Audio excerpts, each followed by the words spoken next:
What's up guys, Tiga here from ProNDC. Welcome to another ESO video.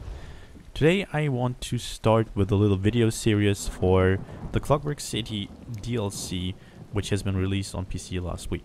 I tried not to spend too much time on the PTS because I was afraid that they might completely change everything again like they did with the Horns of the Reach update, with all the trade changes and weapon set bonus changes. So basically I took my time the last 1.5 weeks to do some tests and try to figure out stuff by myself, and now I want to make some videos and explain these things because they're really important, and I want my viewers to know why do we change things, or why do we run certain trades. So I will do separate shorter videos explaining trades, explaining gear choices, and other things, and I will do that of course for Magicka and for Stamina. And the reason I do that is also because I used to put all this information in each of my build videos, and that made the build videos 30 to 40 minutes long, and I think it's a little bit too much information because people didn't really watch the videos and listen, carefully listened.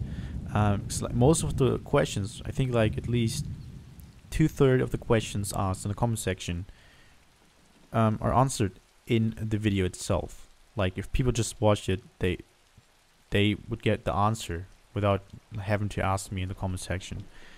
Anyway, I want to make build videos shorter, around 15 minutes maximum, and explain all the important things in some separate videos, because there's a lot of stuff of course traits, weapons, and gear that can be shared for all classes, or that you can use on all classes. Basically, I run the same setup as I do on my Templar and I do my Stem Decay, and I can also use the same setup on my Stem Warden and my Stem Sorg, and also on the Stem Blade.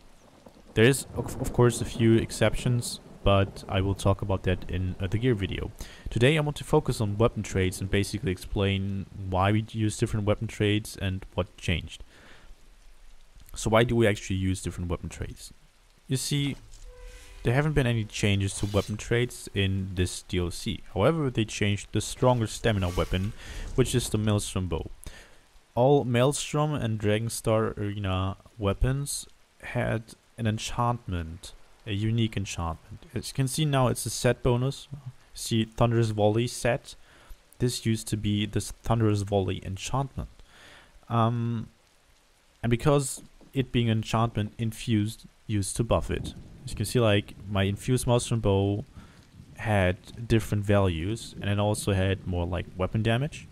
That's why yeah, while I was in my back bar, the infused trait was able to influence the Maelstrom Bow.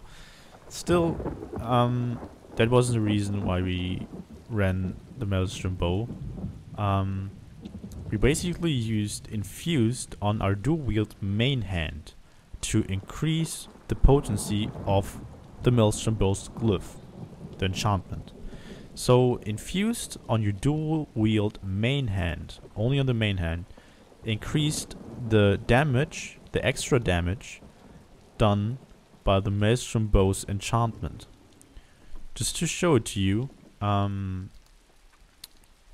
should show you parts here. Let's show it here. So basically, the Endless Hail, this is the skill that activates the Maelstrom Bow. This is my strongest multi-target ability and my strongest single target ability. It deals more than double the damage of Caltrops, which is the second strongest single target ability here, just by a small margin, because it didn't have a lot of luck with crits here apparently. But still, the Endless Hail is so strong because of the Maelstrom Bow, and we were able to increase the damage done by it by using infused on the main hand, because it made the glyph or the enchantment stronger. Now that it's a set bonus, you cannot use that basically bug anymore, exploit that bug, because it was kind of an exploit, exploiting a bug that all stamina players use, but it's been in the game for very long, and you had basically the same bug on Magicka 2 by having a, for example, an enchantment on the back bar, And when you put down an AoE on that bar, it switched bars, like used like blockade, it was able to proc the enchantment on the back bar too. And this bug has been in the game since like forever. Anyway, there was also another bug with Infused, which still exists. So Infused on your main hand reduce the cooldown on the second hand. For example, if I used these two War Machine daggers, I had Infused in the main hand, this buffed my Maelstrom bow, and Infused reduced the cooldown on my second weapon, which is my Precise War Machine dagger, and reduced the cooldown of this glyph, of the Berserker glyph. But it didn't make it stronger, it only reduced the cooldown. So this was a really strong combination, of course, like using Infuse on the main hand and then having like Precise on the offhand was really good. Now that the Maelstrom bow doesn't have an enchantment anymore, we cannot take advantage of that. So we have to, what people thought like we need to run different traits now. So I've seen a couple build videos where people showed like, hey, use Nirnhound on the main hand. And basically, like, I have a Nirnhound Hunting's Rage dagger here, and if you take a close look at my stats, oh wait, I'm on my bow bar, I'm at 4.2k weapon damage. So why is it important if you use Nirnhound to put it on the main bar? Like, if we change the weapons, I don't have Nirnhound on the main bar anymore, I lose 200 weapon damage. That's quite a bit. And that's unbuffed weapon damage, so like, it's actually more than just 200. However, there's an issue with Nirnhound on the main bar. As I already told you, if you use Infused, or if you use Infused on the main hand, it will reduce the cooldown on the offhand of the enchantment. As you've seen as you can see here, for example, actually, like, the value was really good here. On the debuffs, you can see my weapon damage enchantment is at 65% uptime in a trial. So that's like not this target skeleton, not like an optimal fight, but this is in a trial, 65% uptime because I use Infuse on my main hand. Now let's to show it on the skeleton, to show the difference. Here I used Nirnhound with Precise. I used 5 pieces of Hunting's Rage and 5 pieces of Twice-Fanged Serpent, and I have Nirnhound on the main bar and Precise on the off bar. You can see here, unfortunately it's German, but like Night Mother's Gaze, I didn't use it to like cheese DPS. First of all, my weapon damage enchantment goes down to 38%. So like in a trial, you will sit at 35 to 38%, which is really bad. So the uptime of the enchantment makes us lose average weapon damage by quite a lot actually. So we only gain a little more than 100 weapon damage from Nirnhound,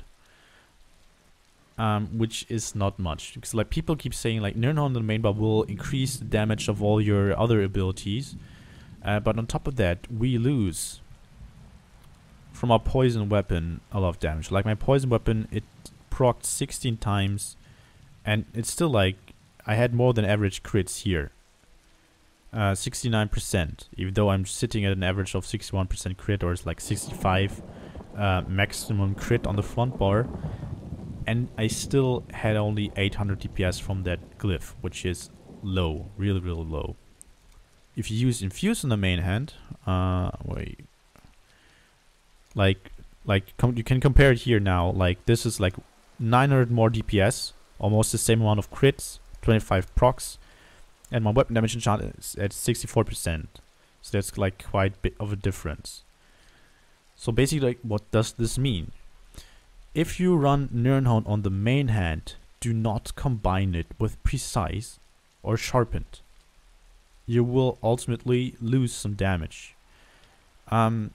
This was the same setup, Hunting's Rage with Twice-Fanged Serpent,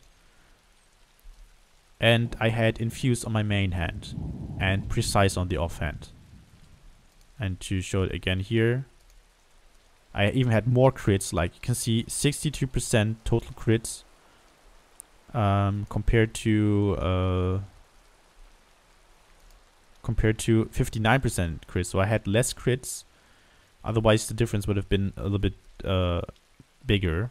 And it's the same setup. I just replaced Infuse on the main hand with Nirnhone. So Nirnhone is actually not that good if you combine it with Precise. However, if you run Nirnhone on the main bar and you want to run it, there is a way to actually get more damage now. And to get that, it's pretty simple.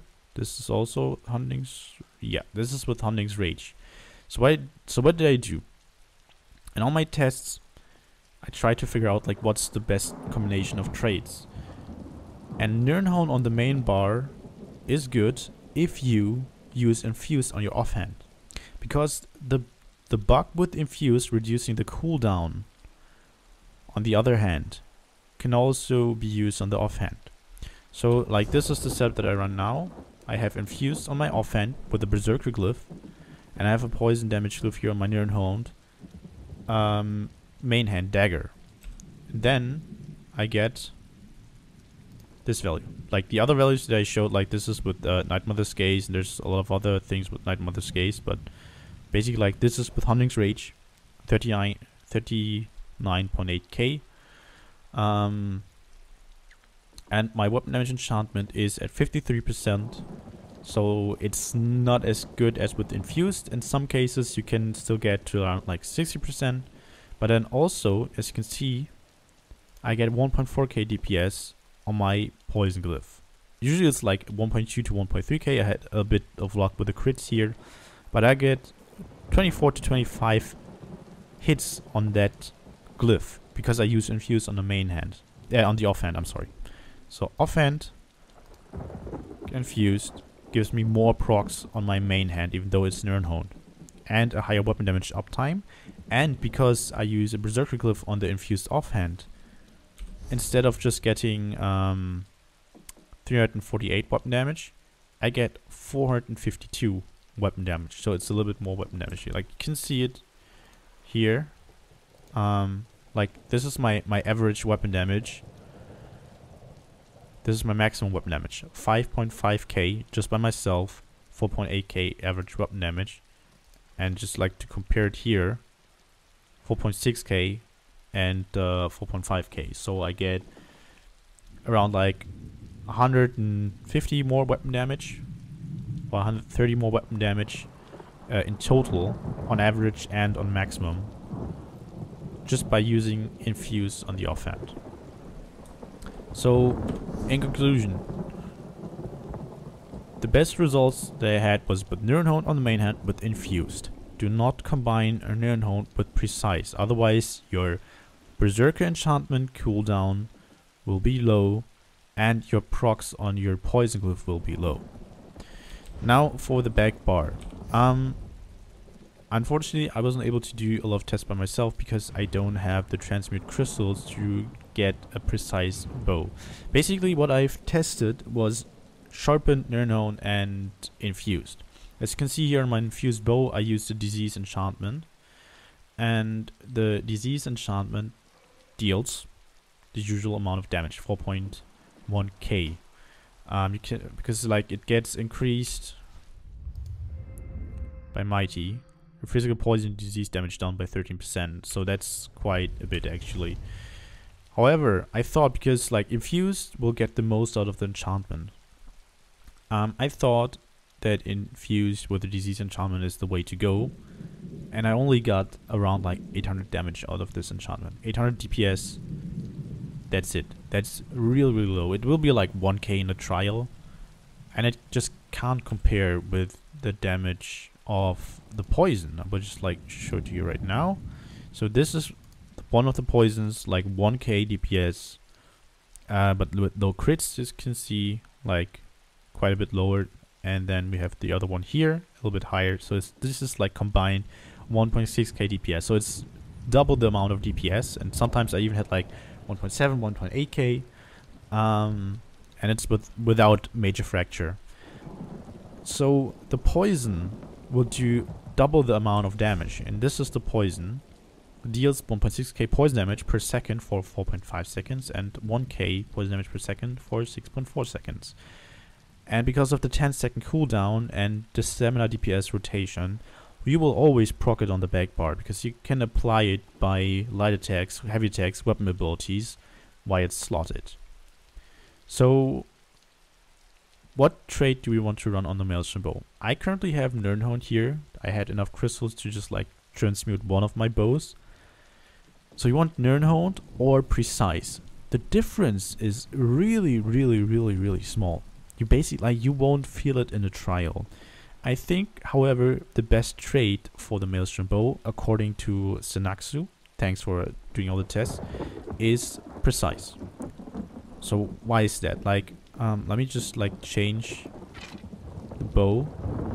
Like, actually, like, you can see like my weapon damage right here, 3.1k. If I just change to sharpened bow, it's 2.9k. So that's quite a bit of a difference. Quite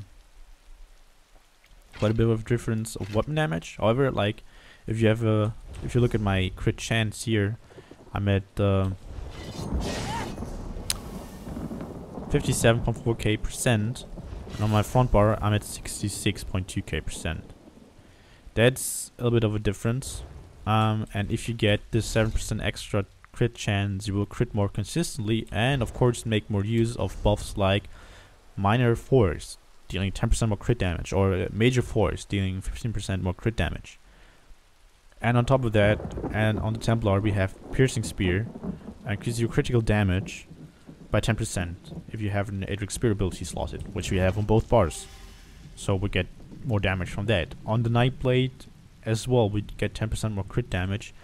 So we, like, in a trial, Precise should outperform Nirnhound by a small margin. It's like not a lot, but it's a little bit of damage that you get from Precise, I guess.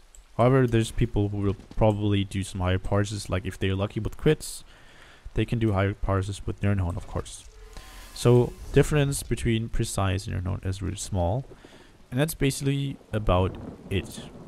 So just let me summarize again what I just like said in the video. So on the back bar, we want to run the double dot poison in all cases. There's no enchantment that can keep up with the double damage poison. You want to run either Nirnhound or Precise on the back bar. For the front bar, you can still use the same setup as last patch, like run Infuse and then combine it with any other trait, Precise or Sharpen. In most cases you want to run Precise, of course, to get more crit chance. However, I got slightly better results with Nirnhound on the main hand, but only if I combined it with Infused. You want to combine it with Infused only. Don't combine it with any other trait than Infused, otherwise your offhand weapon damage enchantment here will have a really low uptime, and also you will get less procs on your poison damage glyph on your main hand. So that's pretty much it. I hope this will help you get more get more DPS out of your class. I did a lot of DPSs, these were the ones that I saved to do some comparisons. I did tests on my Templar, on my DK, as you can see, and well, on my DK I only tested Infused in the main hand because at that time I didn't have my Nirnhound Nightmother's Gaze Dagger yet, and I also did tests on my Stem Sword to just compare things, and I always had the same results. So anyway, guys, that's about it for today. I thought I could make this a little bit shorter. Still, I hope that you now understand why we run certain traits. And yeah, if you liked the video, make sure to hit the thumbs up button, and if you don't want to miss any more ESO content, make sure to hit that subscribe button. I'd really appreciate it, and I hope you tune in next time. I will try to focus on gear for the next video. and also like consumables and stuff. And yeah, that's pretty much it. So tune in next time as well. Hope to see you then. Until then, bye bye.